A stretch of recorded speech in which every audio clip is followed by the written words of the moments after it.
अच्छा बच्चों, एक बार ना मैं फिर से एक्सप्लेन कर देता हूँ, ठीक है। अगर किसी को अभी कोई कंफ्यूजन रह गया होगा तो वो क्लियर हो जाएगा। एक बार फिर से मैं एक्सप्लेन कर रहा हूँ, ध्यान से सुनना बात को। ये हमारे पास एक यूनिवर्सल सेट है,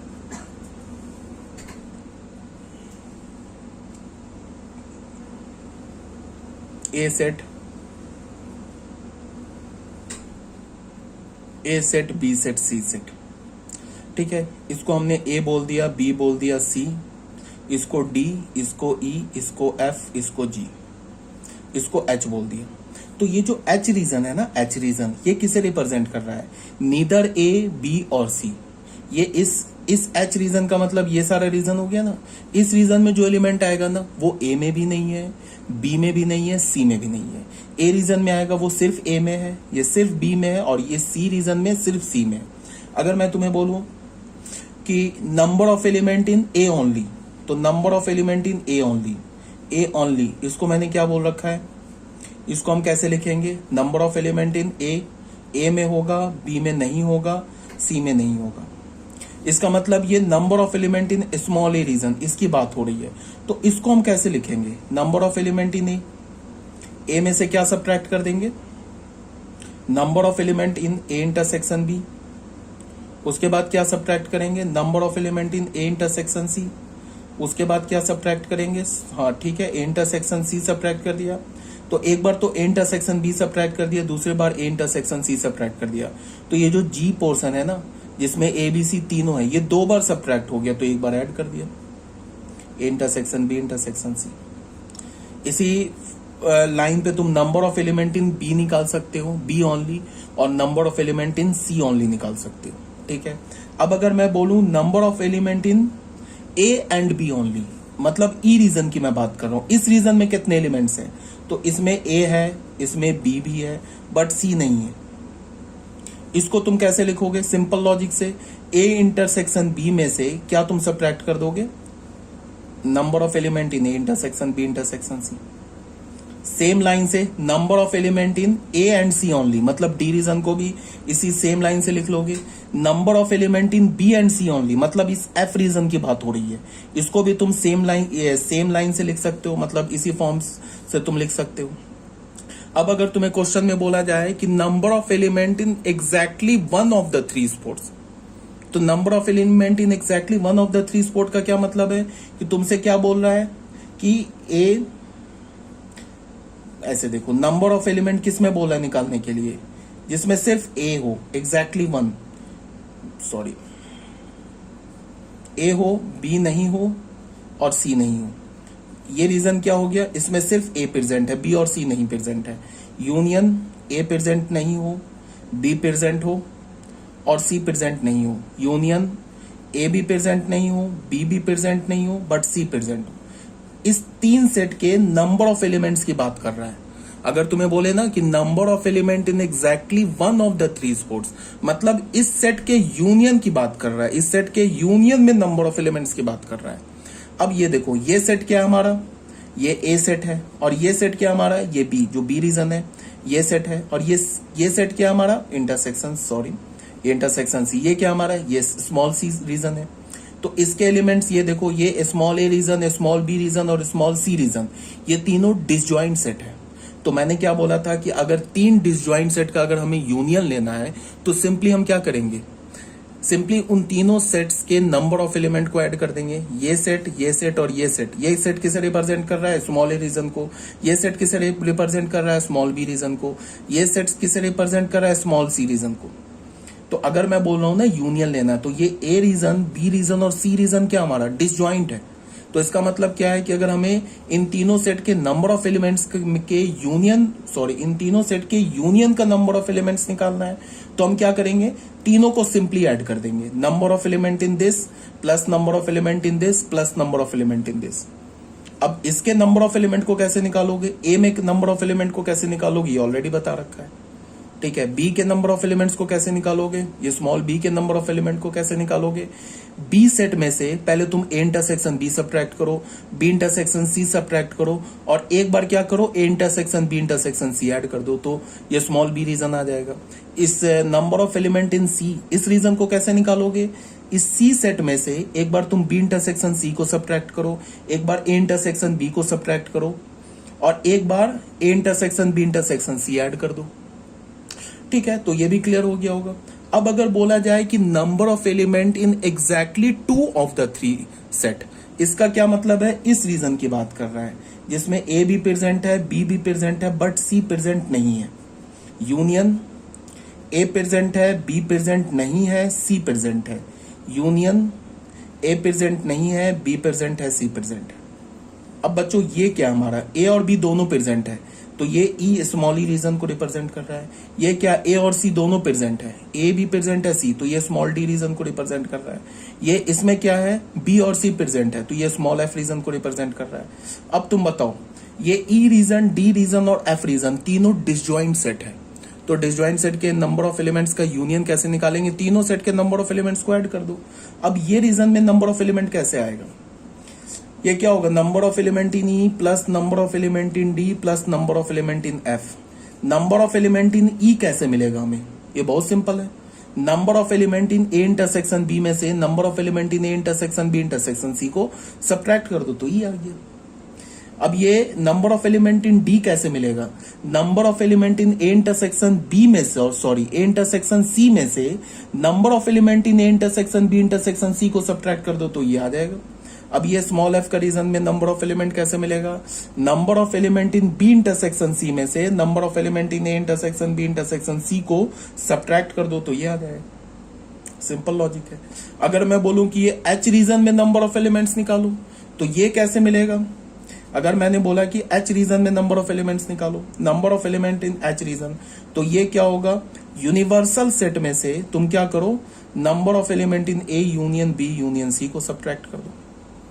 यूनिवर्सल सेट में से तीनों के यूनियन को सब्ट्रैक्ट कर दो, तो नंबर ऑफ एलिमेंट इन हमें क्या मिल जाएगा? In H region. इसको हम क्या बोल सकते हैं? Number of element in A union B union C का complement. A union B union C के कंप्लीमेंट में नंबर ऑफ एलिमेंट्स निकाल लो, तो ये क्या आ जाएगा? Number of element in H. I think ये आपको क्लियर हो गया होगा, अभी तक कोई डाउट नहीं होगी। ठीक है, अब बच्चों आ जाओ नेक्स्ट क्वेश्चन में, दैट इज क्वेश्चन नंबर 6। इस क्वेश्चन को देखते हैं, ये बिल्कुल इजी क्वेश्चन है, इसमें कोई प्रॉब्लम नहीं होगी। देख लो, सबसे पहले क्वेश्चन को रीड करते, क्वेश्चन में क्या बोल रहा है। क्वेश्चन में बोल रहा है क्या कि if capital A and capital B are respectively the sets having the elements as zeros of the polynomial this and this। क्या बोल रहा है कि हमारे पास ये एक पॉलिनोमियल दे रखा है, बोल रहा है कि इस पॉलिनोमियल का जो जीरो होगा, इस पॉलिनोमियल का जो जीरो होगा वो ए सेट का एलिमेंट होगा, और इस पॉलिनोमियल का जो जीरो होगा वो बी सेट का एलिमेंट होगा। तो बोल रहा है कि ये कॉलम 1 दे रखा है, ये कॉलम 2 दे रखा है। बोला है कि कॉलम 1 को एलिमेंट्स को, कॉलम 1 के एलिमेंट्स को कॉलम 2 के एलिमेंट से मैच कराओ और बताओ कौन सा ऑप्शन करेक्ट है। यही बोल रहा है। तो सबसे पहले हमें क्या करना होगा कि जो पहला पॉलिनोमियल है उसको हमने fx मान लिया। ये हमने क्या मान लिया? x³ minus 4x² plus x plus 6 मान लिया, ऐसे मान लिया। अब बच्चों 9th-10th क्लास में ना आपने क्यूबिक और क्वाड्रेटिक को फैक्टराइज करना सीखा होगा। अगर नहीं सीखा है तो फिर से कोई टेंशन नहीं लो, अभी मैं सिखा रहा हूं। ये हमारे पास सबसे पहले क्या बात है, ये हमारे पास क्यूबिक इक्वेशन है। तो क्यूबिक इक्वेशन को सॉल्व करने का एज सच कोई जनरल मेथड नहीं है। जनरल मेथड का मतलब जैसे हम क्वाड्रेटिक के लिए हमारे पास मेथड है ना, फैक्टराइज करके निकाल लेते हैं, या फिर हम उसमें कंप्लीटिंग द स्क्वायर करके उसका रूट निकाल लेते हैं, या फिर हम क्वाड्रेटिक फॉर्मूला यूज कर लेते हैं -b plus minus root d/2a वाला, वो फॉर्मूला यूज करके उसका रूट निकाल लेते हैं। बट क्यूबिक का एज सच कोई रूल नहीं है। तो क्यूबिक को हम सॉल्व कैसे करते हैं? क्यूबिक को के एक रूट को या एक जीरो को, अच्छा उससे भी पहले जीरो और रूट क्या होता है? देखो, पॉलिनोमियल का जीरो होता है और इक्वेशन का रूट होता है। अगर मैंने तुम्हें एक इक्वेशन ऐसे दिया ना hx, मान लो मैंने तुम्हें दे दिया x-1, ये क्या हमारा पॉलिनोमियल है, x-1 पॉलिनोमियल है। अगर मैं तुम्हें बोलूं कि इस पॉलिनोमियल का जीरो क्या है, तो जीरो क्या होगा? x1 होगा जीरो। क्यों होगा 1 0? बिकॉज h1 का वैल्यू जीरो आ रहा है। डाल के देख लो, x की जगह 1 डालोगे तो जीरो आ जाएगा। तो अगर मैं बोलूं कि इस hx पॉलिनोमियल का जीरो क्या है, तो वो 1 है। 1 is the zero of this polynomial. अब अगर मैंने hx को जीरो कर दिया तो क्या हो जाएगा, x माइनस वन को जीरो कर दिया। अब ये क्या हो गया, ये इक्वेशन आ गया। तो अब इसका हम क्या बोलेंगे, जीरो किस में कन्वर्ट हो जाएगा, रूट में। अब मैं बोलूंगा कि x minus one is equal to zero का रूट क्या है, that is x is equal to one. तो अगर पॉलिनोमियल गिवन हो, ठीक है, पॉलिनोमियल एक्सप्रेशन गिवन हो तो उसका हम जीरो निकालते हैं, और अगर पॉलिनोमियल इक्वेशन गिवन हो तो हम उसका रूट निकालते हैं। ये बात समझ में आ रही है। अब आ जाते हैं, ये हमारे पास क्या गिवन है, ये हमारे पास पॉलिनोमियल एक्सप्रेशन गिवन है, तो इसका हमें रूट निकालना है। तो रूट निकालने के लिए क्या करते हैं, हम सबसे पहले हिट एंड ट्रायल मेथड से x का एक वैल्यू सिलेक्ट करते हैं और उस वैल्यू को यहां डाल के देखते हैं कि x के किस वैल्यू पर ये जीरो हो रहा है, fx जीरो हो रहा है। तो हमारा जो सिलेक्शन होता है x का वैल्यू, वो जनरली क्या होता है, plus minus one, plus minus two, zero, plus minus one upon two. ये मैंने बहुत बता दिया, ये प्लस माइनस वन में ही आ जाता है generally, most of the cases में प्लस माइनस वन से एक जीरो निकल आता है, या maximum plus minus two use कर लो, या और टफ क्वेश्चन होगा तो plus minus one upon two use कर लो, और ज्यादा टफ क्वेश्चन होगा तो plus minus one upon four, one upon three. इससे ज्यादा ऐसा नहीं रूट मिलेगा, वन अपॉन रूट टू ऐसा जीरो नहीं मिलेगा, या रूट टू अपॉन फाइव इस टाइप का जीरो नहीं मिलेगा। इतने कॉम्प्लिकेटेड नंबर्स नहीं आएंगे, सिंपल नंबर होगा जिससे तुम्हें एक जीरो मिल जाएगा। ठीक है, तो हमने क्या किया, हिट एंड ट्रायल मेथड से f की जगह x की जगह वन पुट किया, तो क्या हो जाएगा, one cube minus four into one square plus one plus six. तो क्या हो गया देख लो, one minus four minus three plus seven, ये क्या हो गया, four, which is not equal to zero. कोई बात नहीं है। अब उसके बाद फिर हिट एंड ट्रायल मेथड से f ऑफ माइनस वन निकाला, क्या होगा, minus one cube minus four minus one का square plus of minus one plus six. तो ये क्या हो गया, minus one minus four minus one plus six. तो देख लो, minus five minus one minus six plus six, zero. तो क्या मिला हमें, f ऑफ माइनस वन क्या मिल गया हमें, f of minus one zero मिल गया। तो इसका मतलब क्या है कि जो fx हमारा जो क्यूबिक पॉलिनोमियल दे रखा है, इसका हमें एक जीरो मिल गया। वो जीरो क्या है, x is equal to minus one. तो अब तुम्हें पता होगा कि ये जो हमारे पास fx है ना, x cube minus four x square plus x plus six, इसका एक जीरो क्या मिल गया, x, एक जीरो क्या मिला हमें, माइनस वन। तो यहां से हमें क्या पता चल गया कि x plus one is the factor of fx, is the factor of fx। fx का एक फैक्टर क्या आ गया बच्चे, x प्लस वन। इसका क्या मतलब है कि अगर तुम इस fx पॉलिनोमियल को x प्लस वन से डिवाइड करोगे तो रिमाइंडर जीरो होगा। फैक्टर है ना, तो फैक्टर तो कंप्लीट डिवाइड कर देगा ना। एक तो ये मतलब हुआ। दूसरा क्या इसका मीनिंग हुआ कि तुम एक्स क्यूब इस fx पॉलिनोमियल से x प्लस वन फैक्टर बाहर निकाल सकते हो।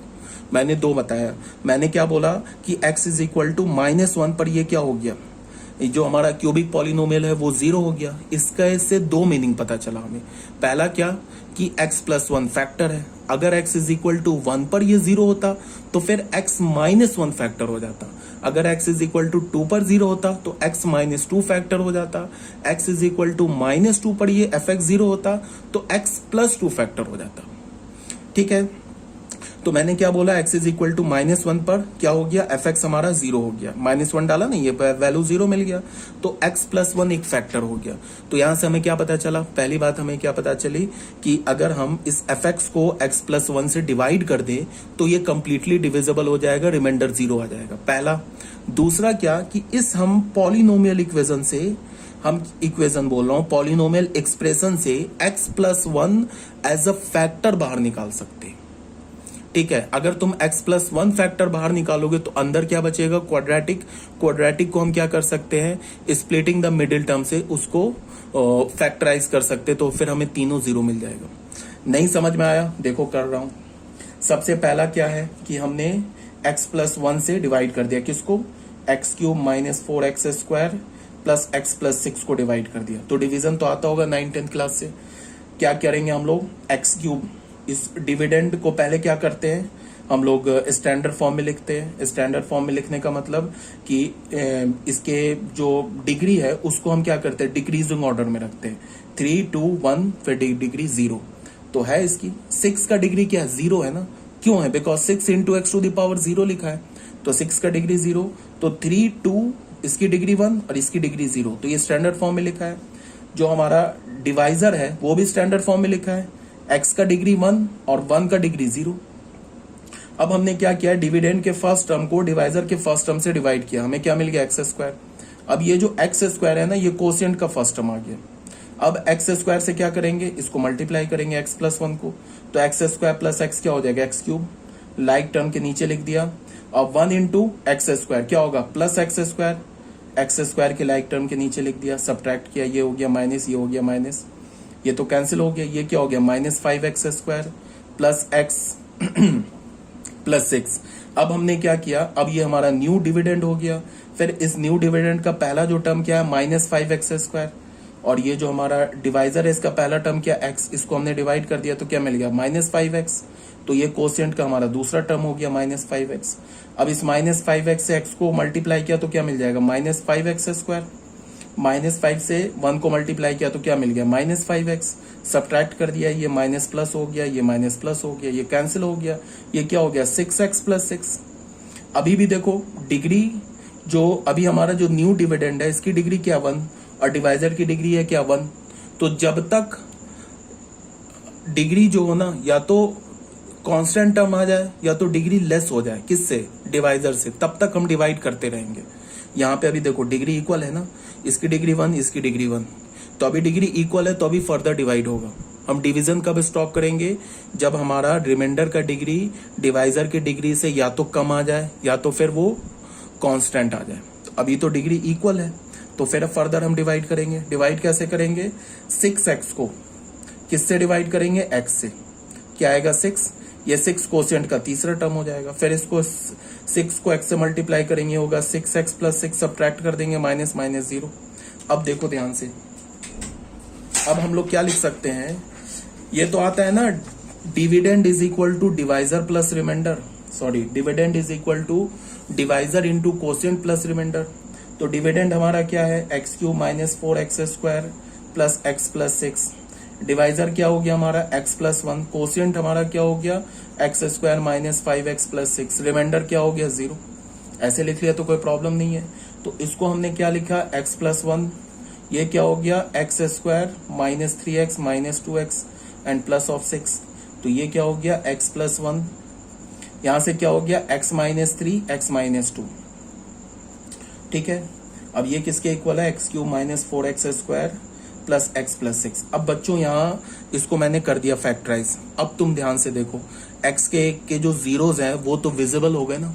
एक जीरो क्या हो गया, -1, तो हमने पहले ही निकाल रखा है। दूसरा जीरो क्या हो गया, 3, और तीसरा जीरो क्या हो गया, 2। देख लो, x का वैल्यू 3 डालो, ये पूरा 0 हो जाएगा, तो ये 0 हो जाएगा। x का वैल्यू 2 डालो, ये पूरा 0 हो जाएगा, तो फिर अगेन ये 0 हो जाएगा। तो ये 3 जीरोज आ गए। ठीक है, तो क्वेश्चन में क्या बोल रहा था कि इस पॉलिनोमियल के जो जीरोज होंगे वो ए सेट के एलिमेंट्स होंगे। तो ए सेट का एलिमेंट क्या मिल गया हमें, -1, 3, 2। ठीक है ना, ये मिल गया ना ए सेट का एलिमेंट। एक तो हमने क्या किया, पहले एक फैक्टर खोजा, फिर फैक्टर से डिवाइड किया।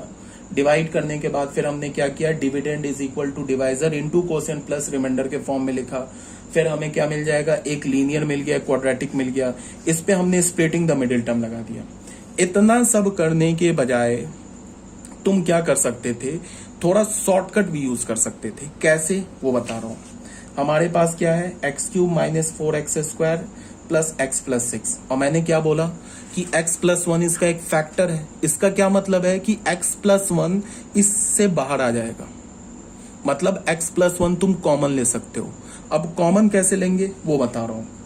इसमें मैंने क्या किया, जो x³ वाला है ना उसको ऐसे लिख दिया।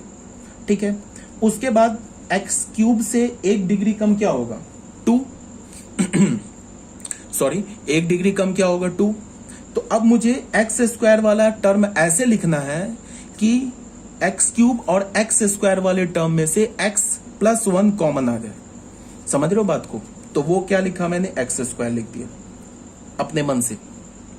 तो यहां पे देखो, x³ और x² में अगर तुम x² कॉमन लोगे तो x + 1 आ जाएगा ना कॉमन फैक्टर।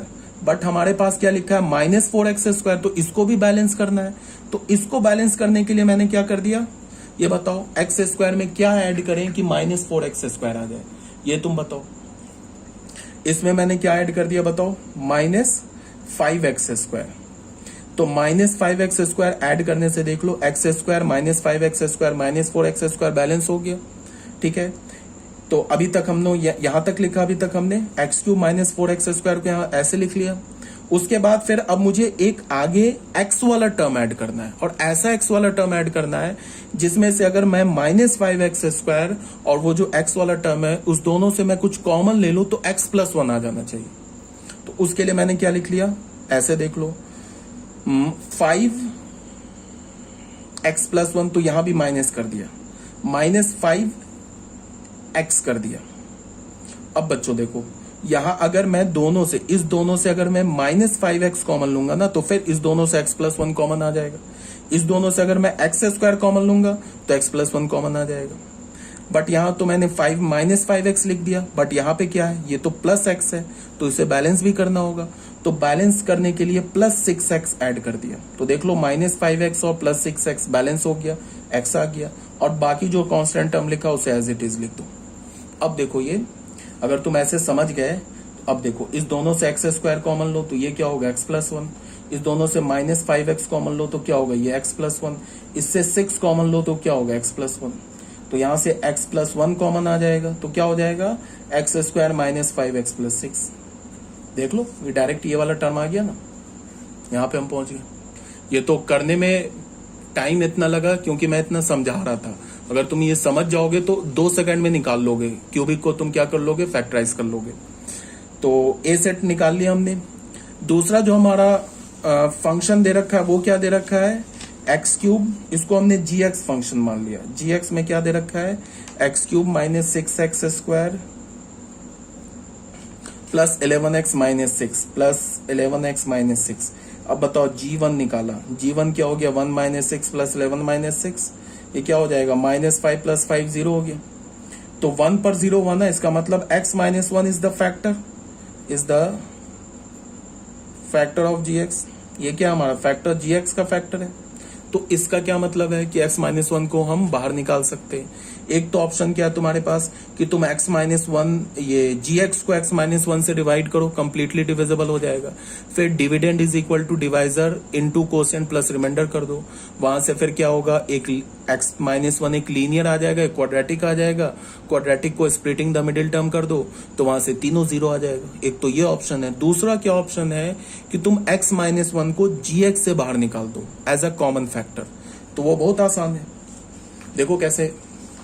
ये मैं इसको gx क्या हमारे पास, ये देखो x³ -6x² plus 11x -6। x - 1 मुझे कॉमन निकालना है, तो देखो क्या किया मैंने, x³ को पहले लिख दिया। अब मुझे इसको नहीं देखना, मुझे -6x² को। अब मैं बस इतना सोच रहा हूं कि x² का कौन सा टर्म ऐड करूं जिसमें से अगर मैं x³ और x² में से कोई कॉमन ले लूं तो x - 1 आ जाए। तो ऑब्वियस सी बात है -x²। अगर तुम इन दोनों से x² लोगे ना कॉमन तो x - 1 आ जाएगा। अब इसको देखना है, यहां पे तो -6x² लिखा है और ये तो -x² मैंने लिख दिया। इसका मतलब -5x² मुझे ऐड करना होगा, तभी तो जाके बैलेंस होगा। अब मुझे यहां पे एक x का टर्म लिखना है, ऐसा x का टर्म लिखना है कि मैं -5x² और जो मैं x का टर्म लिखूंगा उसमें से मैं अगर कॉमन ले लूं तो x - 1 कॉमन आ जाए। तो वहां पे क्या होगा, इसको कैसे मैं लिखूंगा बताओ, +5x देना होगा, तभी तो -5x कॉमन लेंगे तो x - 1 कॉमन फैक्टर आ जाएगा। अब ये 5x लिख दिया, बट क्वेश्चन में यहाँ पे क्या है, 11x है, तो इसको भी बैलेंस करना है, तो 6x अब हो गया बैलेंस। ये -6 लिखा है, ये ऑलरेडी खुद से क्या हो जाएगा, ये मतलब खुद से ये क्या हो जाएगा, सेट हो जाएगा। अब तुम देखो x² कॉमन ले लो तो क्या होगा, ये x - 1, -5x कॉमन ले लो तो ये क्या होगा, x - 1, +6 कॉमन ले लो तो x - 1। अब टोटल में से x - 1 कॉमन ले लो तो x² -5x + 6। तो यहां से हमें क्या मिल गया, x - 1, ये क्या मिल गया, x - 3 और ये x - 2। तो यहां से इसका 0 क्या आ गया, इसका 0 में क्या मिला देख लो। तो gx को मैंने क्या लिख दिया, gx को मैंने लिख दिया x - 1, x - 2, x - 3।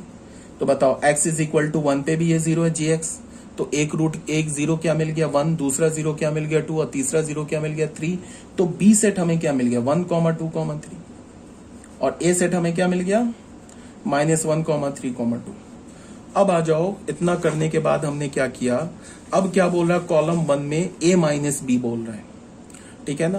तो a माइनस बी देख लो, कॉलम 1 में क्या बोल रहा है a माइनस ऑफ बी।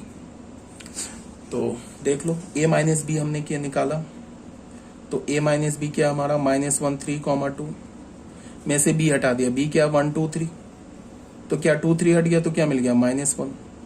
उसके बाद क्या बोल रहे हैं, तो फर्स्ट पार्ट है, तो a माइनस बी -1 किससे मैच कर रहा है q से, तो फर्स्ट वाला किससे मैच कर गया q से, ठीक है।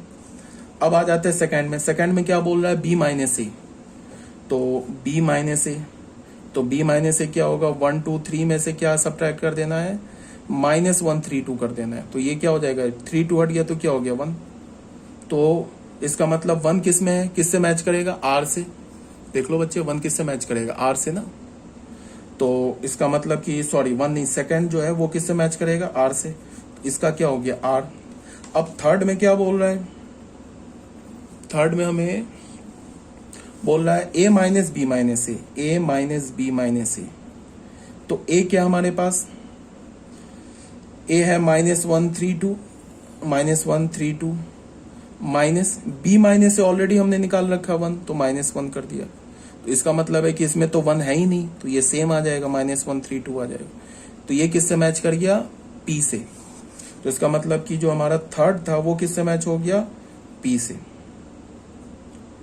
तो इसका मतलब देखो फर्स्ट किससे मैच हुआ q से, सेकंड किससे मैच हुआ r से, और थर्ड किससे मैच हो गया p से। ऑप्शन देख लो कौन सा ऑप्शन है, देखो फर्स्ट p से, सेकंड r से और थर्ड किससे q से, तो फर्स्ट q से, सेकंड r से और थर्ड p से, तो b is the correct option. ये b जो है ना ये हमारा करेक्ट ऑप्शन हो गया, ठीक है। तो ये था हमारा क्वेश्चन नंबर 6, तो ये भी क्लियर हो गया, ठीक है। अभी तक कोई डाउट नहीं होनी चाहिए, अगर डाउट होगा तो पूछ लेना, ठीक है। ये पीडीएफ तुम लोग को ऑलरेडी मिल चुका होगा। अब बच्चों आ जाओ क्वेश्चन नंबर 7 में। क्वेश्चन नंबर 7 क्या बोल रहा है, if A and B are two sets then A intersection A union B. ये तो ऐसे बच्चों वाला क्वेश्चन है, ए जो सेट होगा वो ए यूनियन बी का सबसेट होगा। तो अगर तुम किसी भी सेट को अपने सबसेट के साथ किसी भी सेट को अगर तुम अपने सबसेट के साथ इंटरसेक्शन लोगे तो क्या हो जाएगा, उसका सबसेट आ जाएगा। तो A intersection A union B क्या होगा, सेट ए, मतलब A is the correct option. अब आ जाओ क्वेश्चन नंबर 8 में। क्वेश्चन नंबर 8 में क्या बोल रहा है, ए सेट गिवन है, बी सेट गिवन है, और एन को क्या बोल रहा है, N is the universal set. N को बोल रहा है कि एन यूनिवर्सल सेट है, तो क्या बोल रहा है तुम्हें कि then find A complement union A union B intersection B complement, इसका वैल्यू निकालो। तो कोई बात नहीं, इसमें हमने क्या किया बच्चे, यहाँ पे देखो ये यूनियन है और ये इंटरसेक्शन है, तो हमें पता है ना कि यूनियन इंटरसेक्शन पे डिस्ट्रीब्यूटिव होता है, तो इसको मैंने क्या लिखा, A intersection B complement union B intersection B complement. और किसी भी सेट का अगर तुम उसके कंप्लीमेंट के साथ इंटरसेक्शन लोगे तो क्या मिलेगा 5, और किसी भी सेट का अगर तुम अपने कंप्लीमेंट के साथ यूनियन लोगे तो क्या मिलेगा यूनिवर्सल सेट। तो बी इंटरसेक्शन बी कंप्लीमेंट क्या हो गया 5, ये क्या है ए इंटरसेक्शन बी कंप्लीमेंट। 5 का तुम किसी सेट के साथ यूनियन लोगे तो सेम सेट आ जाएगा, तो यहां से हमें क्या मिल गया ए इंटरसेक्शन बी कंप्लीमेंट। अब फिर हमने क्या किया, यूनियन को इंटरसेक्शन पे डिस्ट्रीब्यूटिव कर दिया। ए यूनियन ए क्या होता है यूनिवर्सल सेट, तो यूनिवर्सल सेट क्या गिवन है कैपिटल एन, तो वो ये आ गया। अब हमने इस पर डिमॉर्गन्स लॉ लगा दिया, ए कंप्लीमेंट यूनियन बी कंप्लीमेंट है ना, इसमें मैंने डिमॉर्गन्स लॉ लगा दिया। ये क्या बोल रहा है ए इंटरसेक्शन बी कंप्लीमेंट। अब आ जाओ ए इंटरसेक्शन बी, ये जो सेट गिवन है ना ए और बी, इसका इंटरसेक्शन 5 है। देख लो इसमें तो सारे ऑड नेचुरल नंबर्स लिखे हैं और इसमें इवन नेचुरल नंबर्स लिखे हैं, तो ऑड और इवन के बीच का तो इंटरसेक्शन क्या होगा 5, तो ए इंटरसेक्शन बी क्या है 5। तो ए इंटरसेक्शन बी कंप्लीमेंट क्या होगा, नेचुरल नंबर से इंटरसेक्शन बी को हटा देंगे, तो नेचुरल नंबर -5, तो नेचुरल नंबर से 5 को हटाओगे तो नेचुरल नंबर आ जाएगा। इसका क्या मतलब है कि ए इंटरसेक्शन बी कंप्लीमेंट क्या है हमें नेचुरल नंबर। तो इसकी जगह क्या लिख सकते हैं, नेचुरल नंबर। तो नेचुरल नंबर का इंटरसेक्शन नेचुरल नंबर के साथ लोगे तो नेचुरल नंबर। सो हमारा कौन सा ऑप्शन हो गया, B is the correct option. ठीक है, अब बच्चों क्वेश्चन नंबर 9 में आ जाओ। क्वेश्चन नंबर 9 में क्या बोल रहा है, if X and Y are two sets and X complement denote the complement of X, then X intersection X union Y complement is equal to. तो ये भी बच्चों वाला क्वेश्चन है। इसमें हमने क्या किया, एक्स और वाई दो सेट बोल रहा है और फिर क्या बोल रहा है कि इसका वैल्यू निकालो, X intersection X union Y complement का वैल्यू निकालो। तो इस पर हमने डिमॉर्गन्स लॉ लगा दिया, एक्स यूनियन वाई कंप्लीमेंट पे हमने देखो यहाँ डिमॉर्गन्स लॉ लगा दिया। फिर यहाँ पे देखो ध्यान से, ये भी इंटरसेक्शन है, यहाँ भी इंटरसेक्शन है। तो इंटरसेक्शन तो क्या बोलता हूँ, एसोसिएटिव होता है, ऐसे लिख सकते हैं ना हम। अगर ऐसे लिखा है A intersection B intersection C, इसको हम ऐसे लिख सकते हैं ना, A intersection B intersection C. ये तो एसोसिएटिव होता है, एक बार ए और बी को एसोसिएट किया, यहाँ बी और सी को एसोसिएट किया, तो इक्वल होता है। तो इसको हमने क्या कर दिया, एक्स इंटरसेक्शन एक्स कंप्लीमेंट, एक बार इसको ब्रैकेट में लिख दिया, तो ये क्या होगा फाई। तो फाई इंटरसेक्शन वाई कंप्लीमेंट, तो फाई का इंटरसेक्शन दुनिया के किसी भी सेट के साथ क्या होता है, फाई। आंसर क्या आ गया, फाई। तो देख लो कौन सा ऑप्शन करेक्ट है, सी इज द करेक्ट ऑप्शन। तो ये बच्चों हमारा क्वेश्चन नंबर 9 भी सॉल्व हो गया। अब आ जाओ question number 10, 11, 12 and question number 13, 14 and 15। तो ये जो 10, 11, 12, 13, 14 एंड 15 ये क्वेश्चंस क्या कर रखा मैंने, डू इट योरसेल्फ। एक बार देख लो ये क्वेश्चन, इसको आप घर पे खुद से सॉल्व करेंगे। ठीक है, अगर कोई डाउट होगा ना तो आप डाउट पूछ लोगे। ठीक है, कोई भी डाउट होगा तो पूछ लेना। उसके बाद आ जाओ क्वेश्चन नंबर 14, इस क्वेश्चन को भी आप खुद घर पे सॉल्व करेंगे, कोई डाउट होगा तो पूछ लेना, ये भी डू इट योरसेल्फ है। क्वेश्चन नंबर 15, इसे भी आप घर पे खुद से सॉल्व करेंगे, कोई डाउट होगा तो पूछ लेना। तो हमारा जो चैप्टर है ना सेट थ्योरी, ये कंप्लीट हो गया। ठीक है, ये 110% कंप्लीट है। इसमें मैंने देखो सेट थ्योरी जो चैप्टर है ना, ये चैप्टर सिर्फ जेई मेंस में आता है, जेई एडवांस में नहीं आता है। मतलब कि स्पेशली सेट चैप्टर से जेई एडवांस में क्वेश्चन नहीं आएंगे, बट सेट जो है ना हमारा बिल्कुल बेसिक चैप्टर है, जो कि आगे जो हम लोग चैप्टर्स पढ़ेंगे उसमें यूज होगा। यूज तो सभी चैप्टर होते हैं, सारे चैप्टर्स आपस में इंटरलिंक्ड होते हैं। ठीक है, बट मैंने क्या बोला, सेट एडवांस का पार्ट नहीं है, सेट से क्वेश्चन आता है जेई मेंस में। ठीक है, और जो जेई मेंस में क्वेश्चन आता है वो इंपॉर्टेंट क्या है, वेन डायग्राम समझना इंपॉर्टेंट है, नंबर ऑफ एलिमेंट्स निकालना, A union B, A intersection B, A symmetric difference B, इन सब में नंबर ऑफ एलिमेंट्स निकालना। जनरली क्वेश्चन जो होते हैं ना वो लॉजिकल क्वेश्चन होते हैं, वेन डायग्राम से रिलेटेड क्वेश्चन होते हैं, इस टाइप के क्वेश्चन होते हैं। देखो ये जो क्वेश्चन नंबर 15 है ना, इस टाइप का सेट देके क्वेश्चन पूछ लेगा, या तो फिर इस टाइप का दे देगा क्वेश्चन, जैसे मैं लिखता हूं ना, ए यूनियन बी कंप्लीमेंट का complement intersection A complement union B का कंप्लीमेंट, इस टाइप का क्वेश्चन पूछेगा। उसके बाद रही बात जेकेसीटी, जेकेसीटी में भी सेट जो है वो जेकेसीटी का भी टॉपिक है set, plus NDA national defence academy, इसका भी टॉपिक है सेट। मतलब एनडीए से भी क्वेश्चन, एनडीए में भी सेट से क्वेश्चन आते हैं। ठीक है, और बोर्ड 11th बोर्ड में तो आएगा ही, बोर्ड का क्वेश्चन बिल्कुल बच्चा क्वेश्चन होता है, उसमें तो ABCD रहता है, अगर तुम थोड़ा भी समझ रहे हो तो बोर्ड के क्वेश्चन को सॉल्व कर लोगे। और जेई मेंस में पार्ट है सेट, एडवांस का नहीं है। जेकेसीटी हो गया, फिर तुम्हें एनडीए हो गया, फिर तुमको जामिया हो गया, AMU हो गया, तो ये सब जो यूनिवर्सिटी है, फिर आपको बिट्स प्लानी हो गया, फिर या फिर तुम इसको VIT हो गया, ये सारी यूनिवर्सिटी जो है ना, इन सब में सेट से क्वेश्चन आते हैं। ठीक है, इन सारे यूनिवर्सिटी जो जेई मेंस और बाकी क्या मैंने बोला, अलीगढ़ हो गया, जामिया हो गया, बिट्स प्लानी हो गया, JKCT हो गया, NDA हो गया, इन सब में आते हैं सेट के क्वेश्चन। तो आई थिंक आपको क्लियर होगा, कोई डाउट नहीं है, कोई डाउट होगा तो पूछ लेना। ओके।